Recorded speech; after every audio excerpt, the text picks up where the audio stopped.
નમસ્કાર મિત્રો, આપણે આજે એક નવી વસ્તુની શરૂઆત કરીએ છીએ, જેમાં જીસીઆરટીની દરેક બુકોના ફૂલ વિડીયો બનાવીને તમારા સમક્ષ રજૂ કરવાની એક પ્રયત્ન કરું છું. આપનો સાથ અને સહકાર રહેશે તો દરેક વિષયમાં આપણે આવી રીતે જીસીઆરટીની બુક્સના વિડીયો બનાવીને મૂકીશું. આજે ફર્સ્ટ ધોરણ 12ની ઇતિહાસની બુક, તો એમાં આપણે સૌ પ્રથમ જોઈ લઈએ તેમની અનુક્રમિકા. હવે અનુક્રમિકામાં કયા કયા ટૉપિક વિશે આપણે ધોરણ 12ની બુકમાંથી ભણવાનું છે. તો સૌ પ્રથમ ટૉપિક નંબર 1, પૂર્વ ભૂમિકા અને અર્વાચીન ભારતના ઇતિહાસની આધાર સામગ્રી. ભાગ 2 આવશે 18મી સદીના ભારતનો ઉત્તરાર્ધ અને સત્તા પ્રાપ્તિ માટે સંઘર્ષ.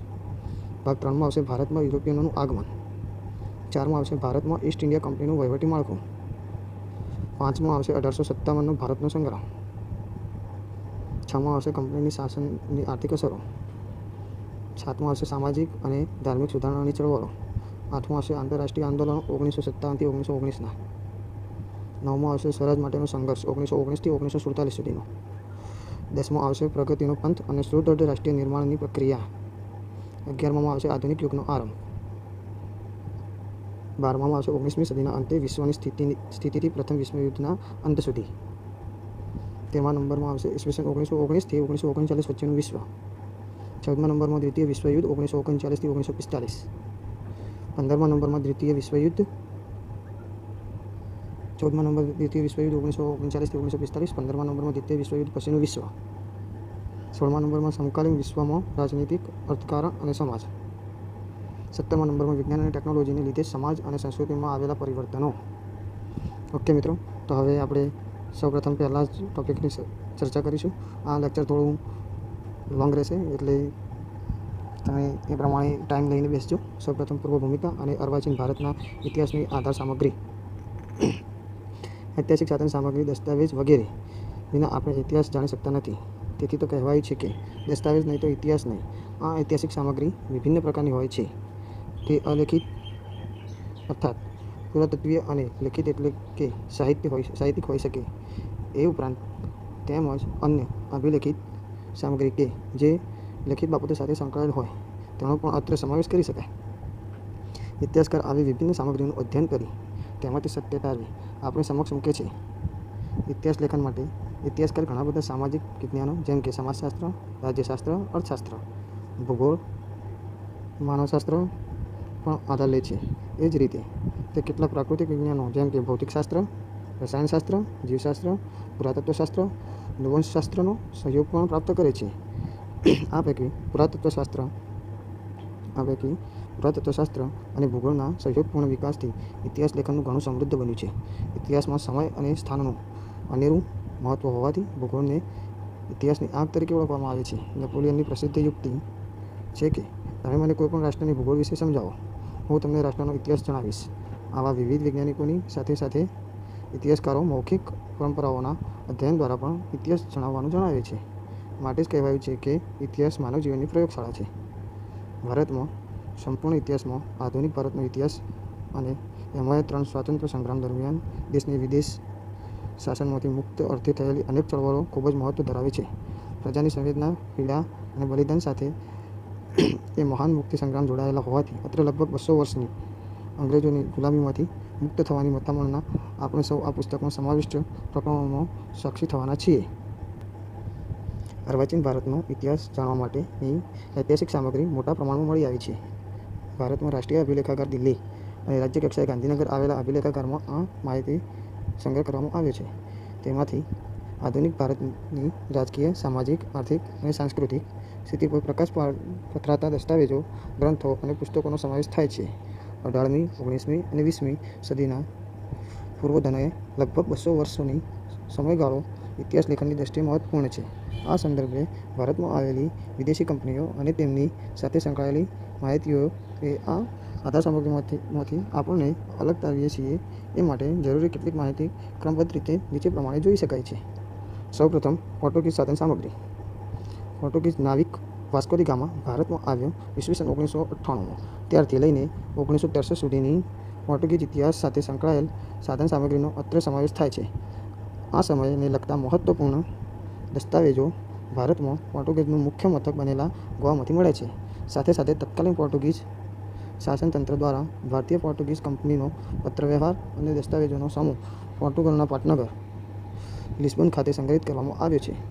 ભારતના આધુનિક ઇતિહાસકારોએ આ દસ્તાવેજોનું અધ્યયન કરી પોર્ટુગીઝ કંપનીનો ઇતિહાસ પણ તૈયાર કર્યો છે. ગોવામાં અને લિસ્બનના દસ્તાવેજો પર આધારિત એક મહત્વપૂર્ણ ગ્રંથ F C. Danvers report on the Portuguese records 1992 પ્રસિદ્ધ કર્યો. સુરેન્દ્રનાથ સેન જેવા ભારતીય ઇતિહાસકારે ગોવાના દસ્તાવેજોનું અધ્યયન કરી વિસ્તૃત અહેવાલ તૈયાર કર્યો છે. પોર્ટુગીઝ ગવર્નર અને પ્રવાસીઓની નોંધણીમાંથી પણ તત્કાલીન ભારતનો ઇતિહાસ આપણને સાંપડે છે. વાસ્કો દી ગામા, આલ્બુકર્ક, ડોમિંગો પાઇસ, ડુઆર્ટો બારબોસા તેમજ પાદરી મોન્સેરેટ તત્કાલીન ભારત વિશે મહત્વપૂર્ણ નોંધો આપી છે. તત્કાલીન ભારતીય ભાષાઓમાંથી પણ પોર્ટુગીઝો વિશે ઘણી વિગતો પ્રાપ્ત થાય છે. મુગલ શાસકો, બીજાપુર, ગોલકોડા, વિજયનગર જેવા ભારતીય રાજ્યો સાથે પોર્ટુગીઝોના સંબંધો પર ખાસી માહિતી પ્રાપ્ત થાય છે. Doctor G M. મોરાઇસે history of Christianity in India જેવા મહત્વપૂર્ણ ગ્રંથમાં પોર્ટુગીઝોની ભારતમાં થયેલી પ્રવૃત્તિઓનો અહેવાલ આપ્યો છે. ભારતીય વિદ્યાભવન ગ્રંથશ્રેણીના આધુનિક ભારત વિશેના ગ્રંથોમાં પણ ડૉક્ટર આર.સી. મજુમદાર જેવા સમર્થક ઇતિહાસકાર અને અન્ય ઇતિહાસકારોએ ભારતમાં પોર્ટુગલ રાજ્ય શાસનનો અહેવાલ અને ઇતિહાસ આલેખ્યો છે.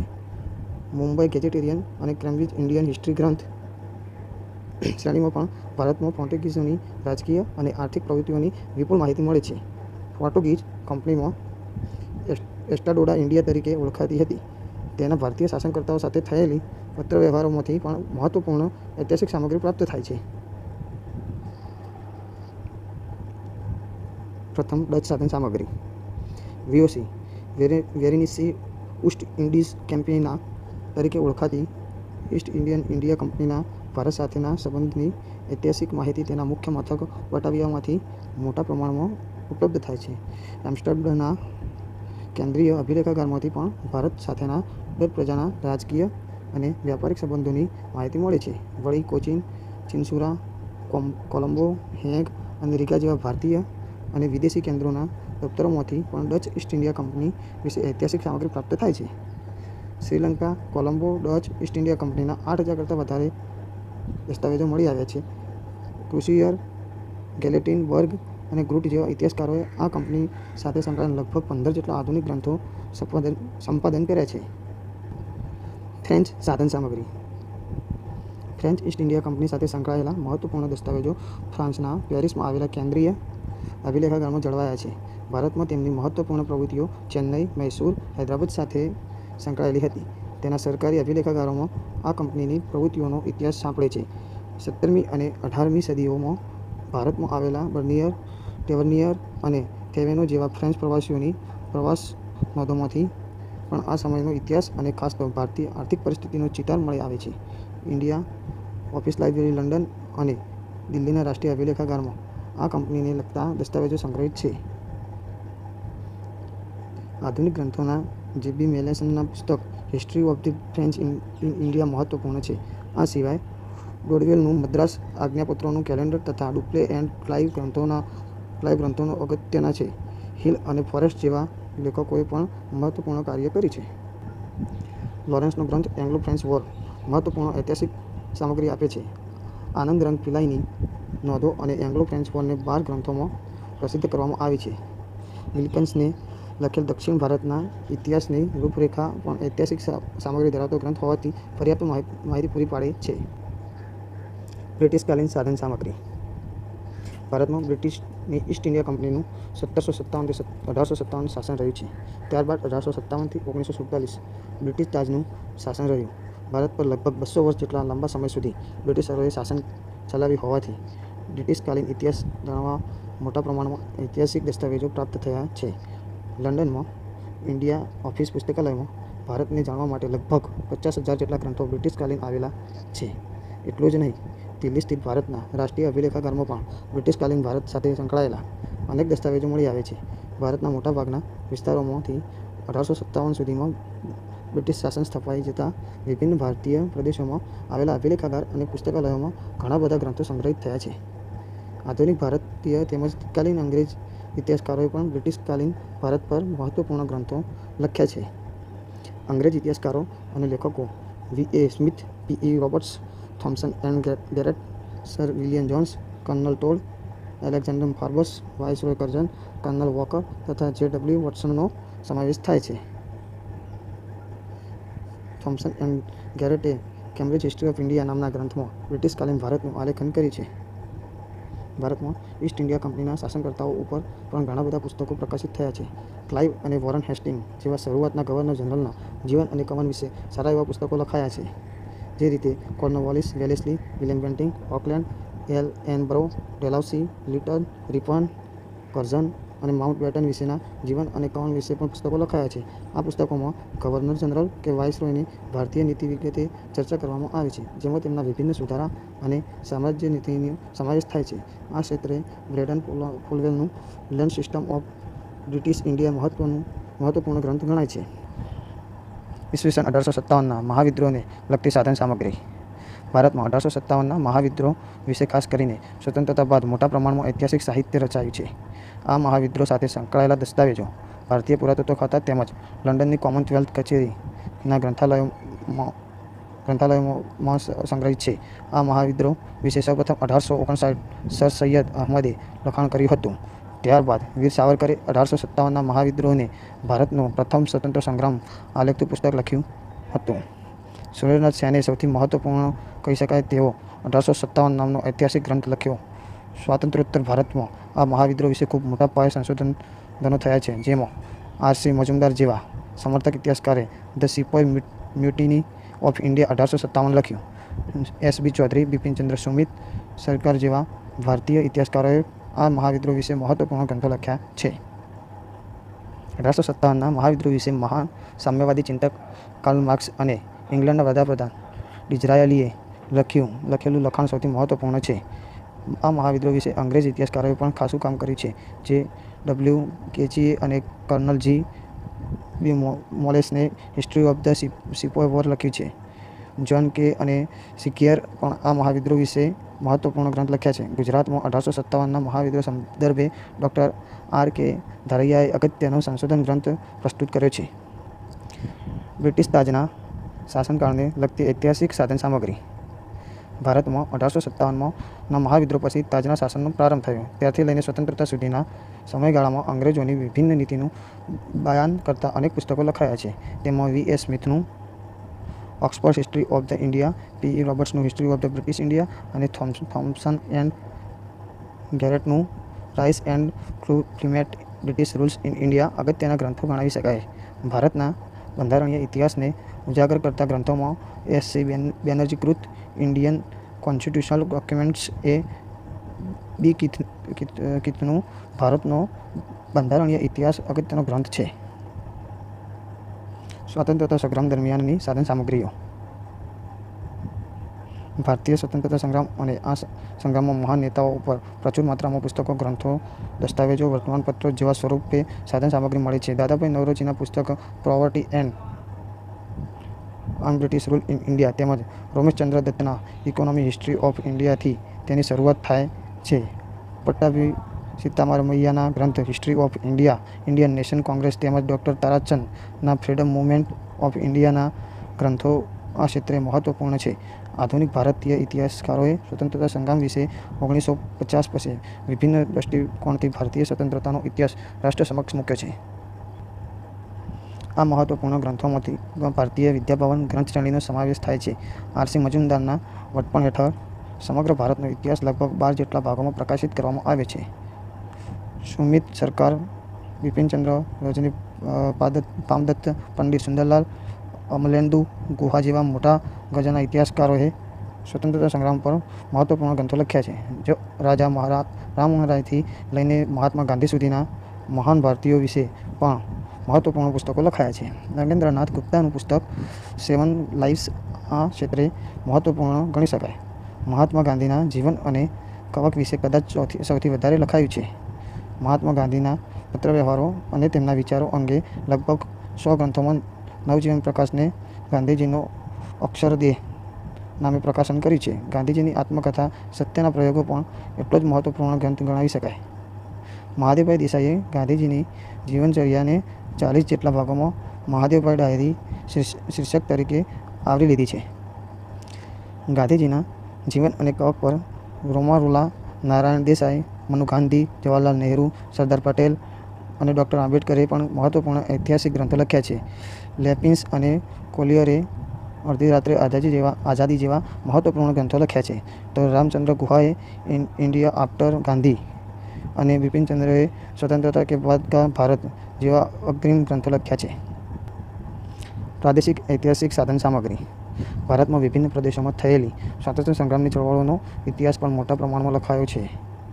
ગુજરાતમાં આવા ગ્રંથોના ભોજે વિદ્યાભવન દ્વારા 10 ગ્રંથોની ગ્રંથશ્રેણી દ્વારા કેટલાક ભાગોમાં બ્રિટિશકાલીન ઇતિહાસ લખાયો છે. મગનલાલ વખતચંદે ગુજરાત દેશનો ઇતિહાસ અને અમદાવાદનો ઇતિહાસ લખ્યો છે.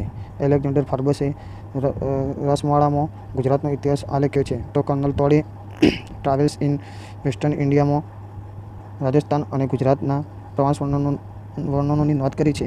જેમ્સ મેકમર્ડો, કર્નલ વોકર જેવા અંગ્રેજોએ પણ કચ્છ અને કાઠિયાવાડ પર વિશિષ્ટ ગ્રંથો લખ્યા છે. જુદા જુદા સરકાર અને G.S. દેસાઈ નામના મહાન ઇતિહાસકારોએ પણ આધુનિક કાળ વિશે ઠીક લખાણ કર્યું છે.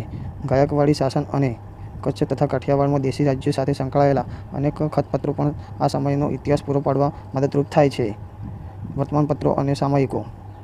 બ્રિટિશકાલીન ભારતમાં રાષ્ટ્રવાદના પ્રચાર પ્રસાર અર્થે અને સામાજિક અને ધાર્મિક સુધારણા ક્ષેત્રે અનેક સામયિકો અને વર્તમાનપત્રો પ્રચલિત થયા હતા. ભારતમાં 1780 જેમ્સ એ હિકીએ બેંગોલ ગેઝેટ લઈને પત્રકારત્વની શરૂઆત કરી. રાજા રામમોહન રાય ભારતીય નવજાગૃતિ અને પત્રકારત્વના પિતા હતા. તેમણે સંવાદ કૌમુદી જેવા પત્રોનું સંચાલન કર્યું હતું. સ્વતંત્ર સંગ્રામ સાથે સંકળાયેલા વિશિષ્ટ વર્તમાનપત્રો અને સામયિકોમાં દાદાભાઈ નવરોજીના રાષ્ટ્રગુપ્તાર, મુંબઈના મુંબઈ સમાચાર, કેશવચંદ્ર સેનના સુરતી સમાચાર, લોકમાન્ય તિલકના મરાઠા અને કેસરી, એની બેસન્ટના ન્યૂ ઇન્ડિયા અને કોમનવેલ્થ અને અરવિંદ ઘોષના યુગાંતર અને સંધ્યા, ઈશ્વરચંદ્ર વિદ્યાસાગરના સોમપ્રકાશ, સ્વામી વિવેકાનંદના પ્રબુદ્ધ ભારત, મોતીલાલ ઘોષના અમૃત બજાર પત્રિકા, મહાત્મા ગાંધીના યંગ ઇન્ડિયા અને હરિજન ભારતેન્દુ, હરીશચંદ્રની પત્રિકા હરીશચંદ્ર મેગેઝિન, મોતીલાલ નહેરુનું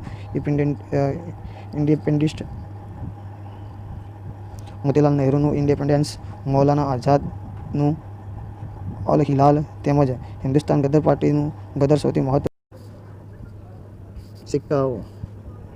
બ્રિટિશરોએ ભારતમાં પોતાની સિક્કા પદ્ધતિ અમલી બનાવી તે પૂર્વે મુગલ બાદશાહોના સિક્કા જેમાં દામ અને રૂપિયાનો સમાવેશ થાય છે એ પ્રચલિત હતા. કંપની શાસનકાળ દરમિયાન સોનાના, ઘેની પ્રકારના અને ચાંદી તથા તાંબાના સિક્કા અમલમાં હતા. તાજના શાસનની શરૂઆત થતાં રાણી વિક્ટોરિયાની છબીવાળા અને વિક્ટોરિયા કિંગ લખેલા સિક્કા પ્રચલિત થયા. એડવર્ડ સાતના સિક્કા બોડિયા રાજાના સિક્કા કહેવાતા, જ્યારે રાજા જોર્જ પંચમના સિક્કા તાજ અને શાહી પોશાકવાળા પ્રચલિત બન્યા હતા. ભારતમાં પ્રાંતમાં બ્રિટિશ સિક્કાનું ચલણ હતું, જ્યારે હિન્દના દેશી રજવાડાના રાજાઓ પોતાની રીતે સિક્કા બહાર પાડી શકતા હતા. સૌરાષ્ટ્ર અને કચ્છ અને વડોદરાના રાજાઓ તથા અન્ય ભારતીય રાજાઓ દેવનાગરી લિપિમાં સિક્કા ચલાવતા. ભારતમાં આવેલ વિભિન્ન યુરોપિયન સત્તાઓના આક્રમણથી ક્રમશઃ ભારતમાં પરિવર્તન થતું રહ્યું. છેવટે બ્રિટિશ ઈસ્ટ ઇન્ડિયા કંપનીએ પોતાના શાસનનો પ્રારંભ કર્યો. બ્રિટિશ સત્તા લગભગ 200 વર્ષ સુધી ભારત પર ચાલતી રહી. બ્રિટિશ સત્તાની વિભિન્ન નીતિઓ વિશે અંગ્રેજીમાં ઐતિહાસિક સામગ્રી પ્રાપ્ત થાય છે. તો સ્વાતંત્ર્ય સંગ્રામ વિશે પણ મોટી માહિતી માત્રામાં ભારતીય તથા વિદેશી ભાષામાં ઐતિહાસિક સાધન સામગ્રી મળી આવે છે. લગભગ 100 વર્ષ લાંબા ચાલેલા સ્વાતંત્ર્ય સંગ્રામ અને તેના અગ્રણી નેતાઓ વિશે પણ મોટી માત્રામાં લખાણ થયેલું છે. આ બધી બાબતોને ધ્યાનમાં લઈ આધુનિક ઇતિહાસકારોએ આધુનિક ભારતનો ઇતિહાસ લખી સ્વતંત્ર સંગ્રામના ઇતિહાસ પર પ્રકાશ પાથર્યો છે.